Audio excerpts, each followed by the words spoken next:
So just because I'm from foreign, as they like to say out here, doesn't mean I have it all together. Doesn't mean my money's tall. Doesn't mean my life is great. Yeah, never forget where you're coming from. King Shanga set the trend. Yo, all of them. Mama. Hi guys, welcome back to the channel, Dat Mr. TV. It's your girl Deezer. So guys, I don't even know what to call this video today. Like, I really don't. I don't know what I'm gonna title it. I don't know.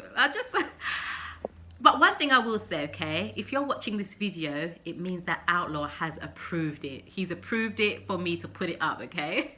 And the reason why I say that is because, guys, I just wanted to talk about the realities of living in Jamaica, okay? The reality of living in Jamaica. Now, I know sometimes to some people it may seem, oh my gosh, you've just got it all together. You're living, you know, the dream. You know, you're living in Jamaica, you've left the UK. And yes, guys, I've said it before in one of my past videos. I am living the dream. My dream, as you know, was always to come to Jamaica and live and make a life for myself. And that's what I'm doing. So I feel like I'm living the dream by being here, because that's the first step to get here, okay? But there's a lot more work to be done, okay? I'm not where I want to be, but you know, it takes steps, okay? So that's what I'm trying to work hard on. But I really wanted to address some misconceptions that I think a very small minority of people have, and just to let you guys know that just because I'm in Jamaica doesn't mean that my life is perfect. Like, I go through stuff all the time, you know, and trust me guys, Outlaw and I have been through some things, okay? We have been through some things, and I'm going to share some of those things with you. And now when I say been through some things, I'm not talking about in our relationship, because one thing that I'm very thankful for is that we have a very strong and solid relationship, okay? And that's important. That's very important to me, especially, you know, some of you would have known a little bit of my story. So we have a very solid foundation. But guys, we have been through some things, and the misconception is that you live in Jamaica, you're doing great. You know, you haven't got anything to worry about. There's a misconception, I think, among Jamaicans sometimes. Oh, you have your money. Your money's large. You're living good. No. So I just wanted to share a couple of experiences that Outlaw and I have faced, okay? And some of the things that I have faced as somebody who has moved from one country to another. Now, I've got to talk about it. We're tired of hearing about it. I'm tired of seeing it every time I turn on the TV.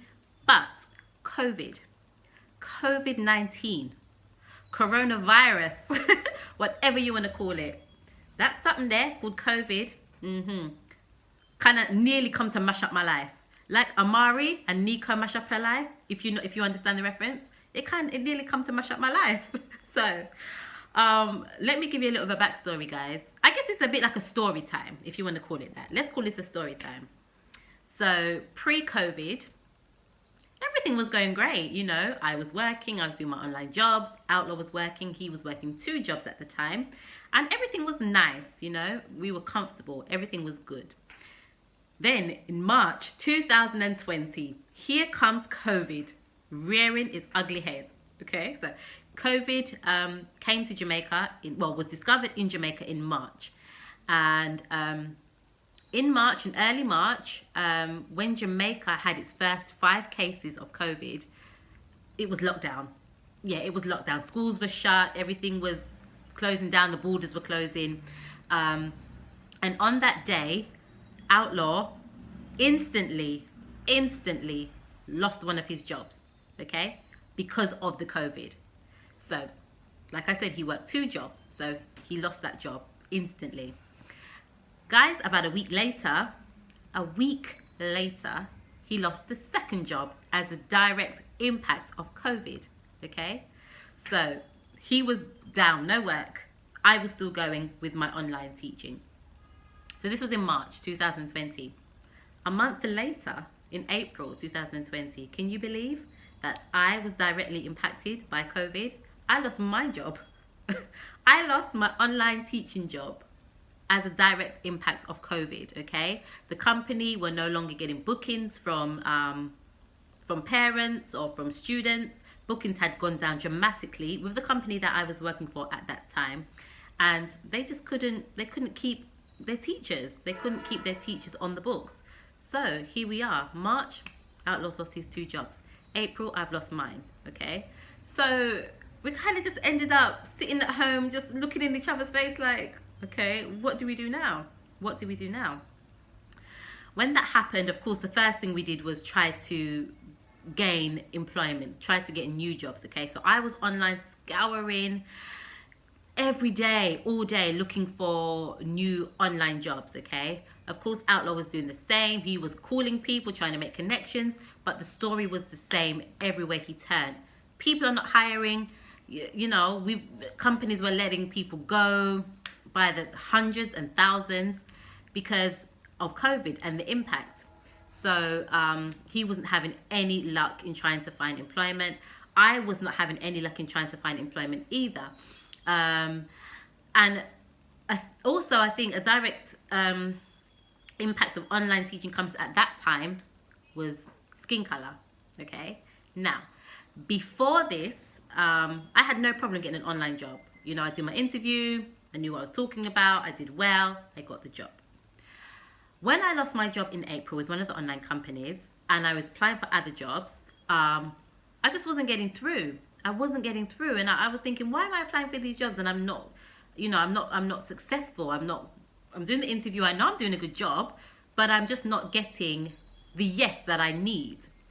And it came to light very early on in that stage that there were tensions going around. There were some tensions in China at that time, and I don't know if you guys remember. There were tensions between people from Africa that lived, different parts of Africa that lived in China, and the Chinese. People being kicked out of their apartments and houses and things like that. People being rejected, hospital treatment, all kind of madness. So there was big tension at that time. And what I found was that black people or people of color, even if, you know, you were not black, but you were maybe mixed race, or, you know, people of color in general were being turned down for online teaching jobs. And I mean, some of these people had 15 years experience, 10 years experience, and were just being turned down because of the color of their skin. So it was a really difficult time for us then. You know, we didn't have any work. We just had to kind of live off our savings and what we had put aside. And of course, we had bills to pay like everybody else. We had to pay for accommodation, roof over our head. We had to pay our bills, food, and all the rest of it. So it was a really difficult time. And at first I thought, okay, this might only be like this for a month or two. So, you know, we kind of just ride the wave. We'll ride the wave, you know, we'll ride the storm. 2 months went by, nothing. 3 months went by, nothing. 4 months went by, nothing. Now, the reality is this. If most of us were out of a job for 6, 7, 8, 9, 10 months, how many of us would be able to cope, okay? Now, I know they say you should put down something for a rainy day. We were lucky that we had something put down for a rainy day, but no, we wasn't expecting this, okay? So you could just imagine the pressure and the frustration, the stress that we were under. We were both under so much stress. It was such a difficult time. And this is reality time now, people. This is reality time. This is when things got really bad. After quite a few months of looking for work, not being able to find work, but we still have to spend, right? It got to a point where we were literally on a budget. At one point, it started off at about $1,000. $1,000 a day that we had to live off. $1,000 is the equivalent of about £5. Now, I'm not talking about £5 or $1,000 a day to live on to, you know, to contribute to bills and stuff. I'm just talking about in terms of food and eating, things like that. So we had to juggle about $1,000 a day, you know, that had to cover breakfast, lunch, dinner, and so on. And obviously other things for the household as well. Household items, necessities. At one point, that went down to about $500 a day.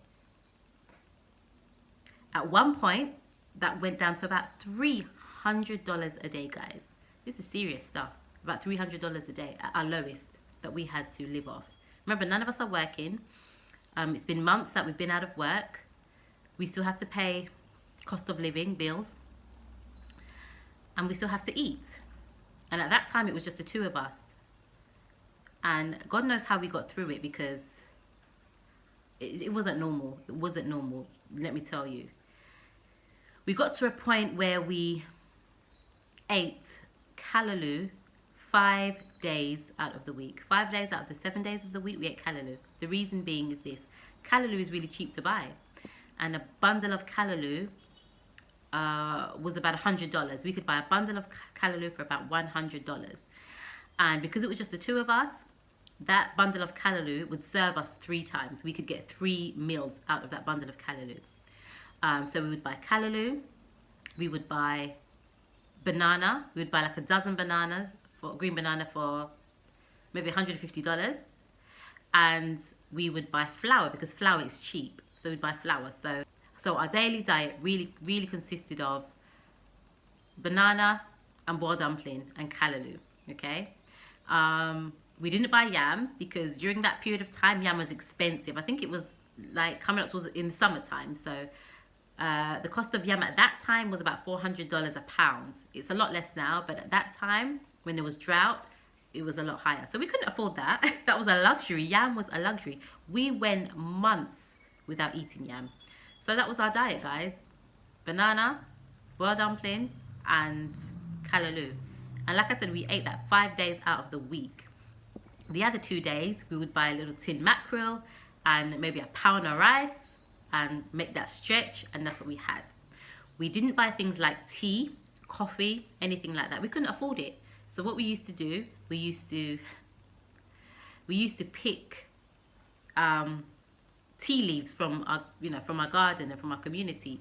So we would pick lime leaf, or I didn't pick, Outlaw picked lime leaf, soursop leaf, and he would boil it, we'd sweeten it, and that's what we would drink. We didn't eat breakfast, we didn't eat lunch, okay? Didn't eat breakfast, we didn't eat lunch, okay? We had dinner. We had an early dinner about 3 o'clock every day. We'd eat our dinner. And that was the first meal of the day for us for many days, okay? So that was just one of the things that we had to go through. Another thing that we had to go through, again, and I think this was probably at the lowest. I remember one day we literally had no money, like no money, none. And we were like, what are we going to eat? Like, what are we going to eat? Where is our meal? Where is our meal coming from today? Like, and the thing is when we were working and everything was okay, Outlaw would buy a beer, Heineken or a Red Stripe. And he would never throw the bottles away. He would always put the bottles down in one corner, or we had like an empty cupboard in our kitchen at the time, and he would always put the bottles in there. And I would always say to him, because I don't like clutter. So I'd always say, why don't you get rid of the bottles? Why are you piling them up? And he'd always say to me, yeah man, I'll get rid of them soon. But the soon never came. He always had the bottles pile up. And on that day when we had no money and nothing to eat, he just said, I'll soon come back. And I remember him piling up all these bottles. And I didn't know why he was piling these bottles up. But I didn't question it. I just let him do what he had to do. He came back, and I think he had about $1,200. I said, where did you get this from? And he said, all of those bottles that were there, I took them to the shop. And I think you get about $10 for each bottle or something like that. And he managed to get about $1,200 for the amount of bottles that he brought to the shop. And with that $1,200, we were able to eat. I think we just bought rice and tin mackerel and little onion and, cook that up. And that's what we had. I mean, by the next day, we were better, because by then I'd probably received some money. But honestly, I have to publicly thank two people, because through those months, 2 people that really held us up were my sister. Now, you've probably heard me talk about my sister a few times in my videos, but my sister is my best friend, okay? My sister's is younger than me, but she's my best friend, and she was well aware of everything that was going on, and whenever I needed anything, she would send something for us. She would send something to me that could help us to get some food in for the week or help us to pay a bill. And the other person I have to thank also is my son, because I would just say, you know, send me a little this or send me a little that sometimes, you know, occasionally, and he'd always do it. I didn't go into any detailed explanation, but he was there and he would do it. And that really helped us. You know, I'm so fortunate and we are so blessed that even though we went through that situation, you know, it's funny because, again, that's not what I came to Jamaica for. I came to Jamaica to live a great life, right? To achieve things, to be successful. But this thing called COVID came and it hit us for 6. We wasn't expecting it. Nobody was prepared for it. And it's something like that. When something like that happens to you, one thing it does do, it humbles you. It humbles you. I must say also, I have to big up Outlaw, because never have I met somebody with the faith that he has. Real talk. You know, because through all of this, yes, it was frustrating, and yes, we were stressed. I was probably more stressed than him. But through all this, he remained the calm one. He would always reassure me that it's going to get better. It's going to get better. He'd always reassure me that I needed to have faith, that things would not stay the same, but that things would get better. And I think with his reassurance and with his calm nature, that definitely helped me to get through it. So I really have to take my hats off to him and big him up for that also. But, you know, we're blessed and we're very grateful that even though we went through that time, we came through it. We are through it. We came through the worst of that time. And that's not to say other challenges won't come, but I just want people to understand that, you know, this misconception that, oh, you're from foreign, you have your money. No, that's not how it works. It doesn't work like that for me, because as many of you know, I didn't have a plan. I didn't come here with a plan. I didn't come with a plan. So I'm just going with the flow and trying to start my life from scratch, right? So just because I'm from foreign, as they like to say out here, doesn't mean I have it all together. Doesn't mean my money's tall. Doesn't mean my life is great, okay? We are trying to make a great life for ourselves, and we are taking it one step at a time. So, yeah, I just wanted to address some of those misconceptions, you know.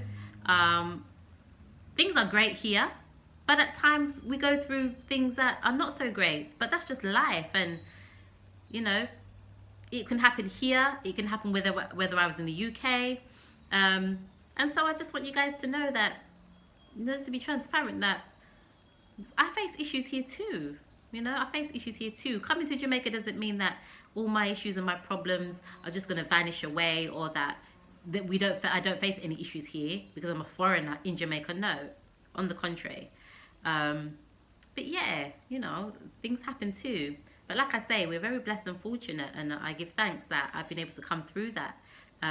We've been able to come through it together, and I'm here to tell the story, you know. It just makes us stronger as well. So, yeah. Like I said, it was just a little, I don't want to call it a rant, story time, I don't know.